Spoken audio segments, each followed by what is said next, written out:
Hi, you're very welcome back. Now, it feels like we are all constantly trying to be our best selves. But with businesses making money from our desire to look perfect and feel perfect. Our next guest explores that pursuit of perfection in her brand new book. Good morning, Roisin Kiberd. How are you? Hello. Thank you so much for having me on. It's so lovely.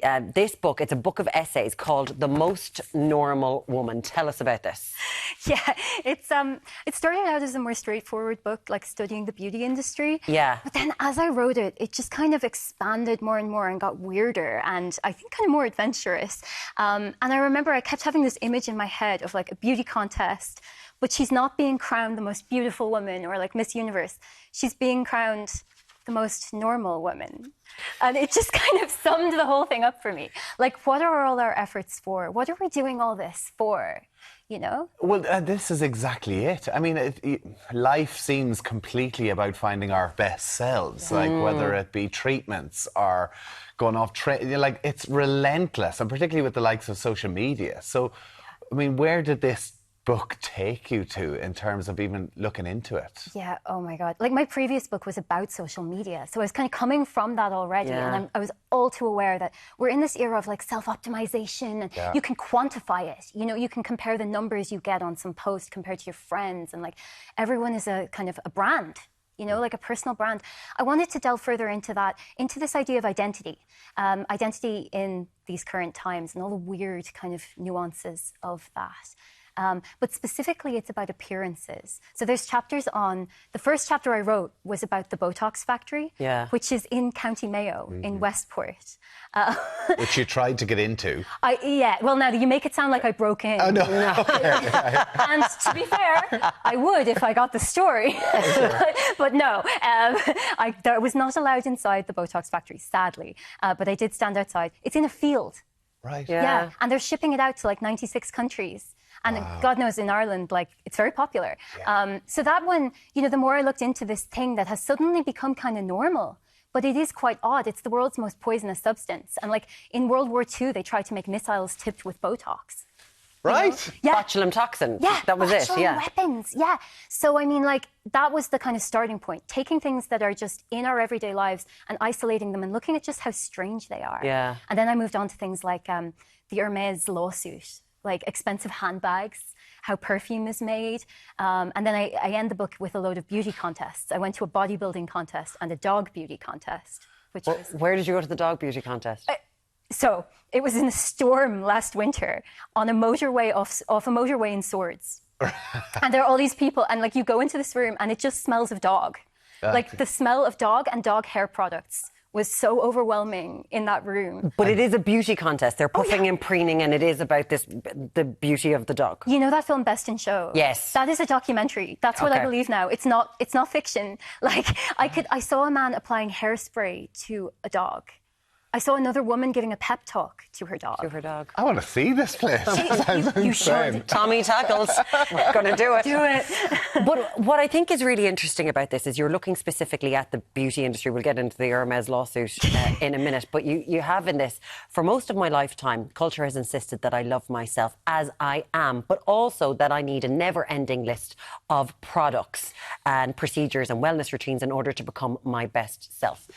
What do you think has changed? Because it does feel we used to externally think about our soul, about where that was going, the afterlife and good deeds. And now it feels like we're very much looking not just inward, but it's in our shell, that we're thinking about this shell suit we wear. Yeah, no, it's so true.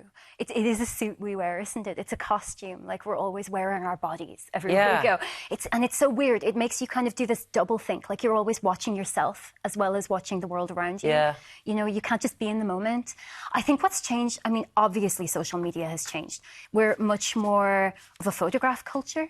And I know, oh my God, like this week I'm bringing out the book, I had to be photographed. I get so nervous. I get so nervous. And like, I'm not one for filters, but I can totally understand why people want to just live behind a filter at this point, because we're more photographed than we've ever been probably now in history, you know? And we're also always being encouraged, like almost on a kind of spiritual level, we have to like represent ourselves on the internet as this perfect finished product. You know, we have to know exactly how we feel about everything.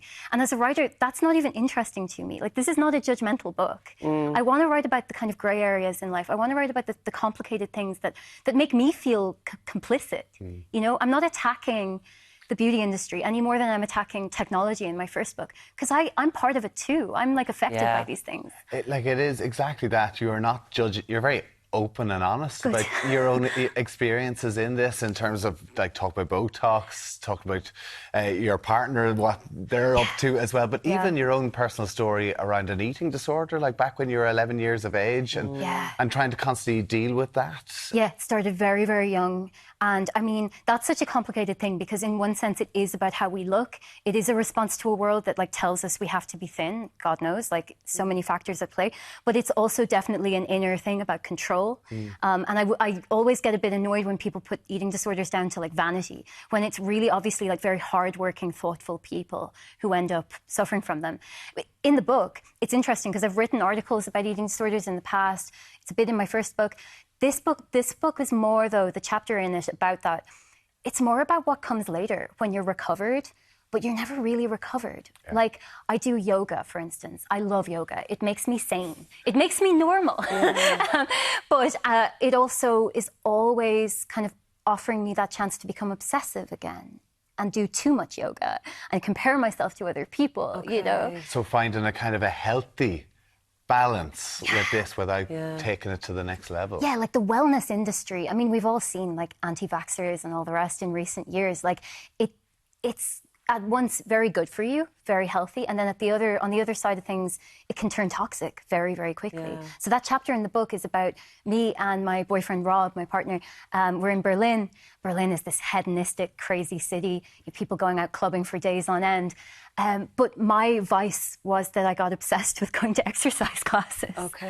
Yeah. So it kind of was a bit of a relapse, you know? A relapse for you whilst you were there. That's what you needed to do to push yourself. Yeah. You're looking at yourself. You're also looking at the outside world, the beauty industry, but also how this has become a shell, as we said, a shell. And one thing you looked at was, which I'm finding really interesting, it's MAGA face. And this is not going against it, but there is now that people are transforming themselves into this certain look. What's that? Yeah, and I think you know it when you see it. We've all seen it. And it's almost like a plastic surgery extension of what gets called like Republican makeup in America.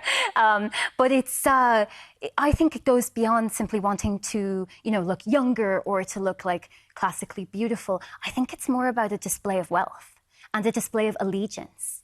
And that's what interests me. You know, it's a kind of conformism to a very small group, a very particular segment of American society right now.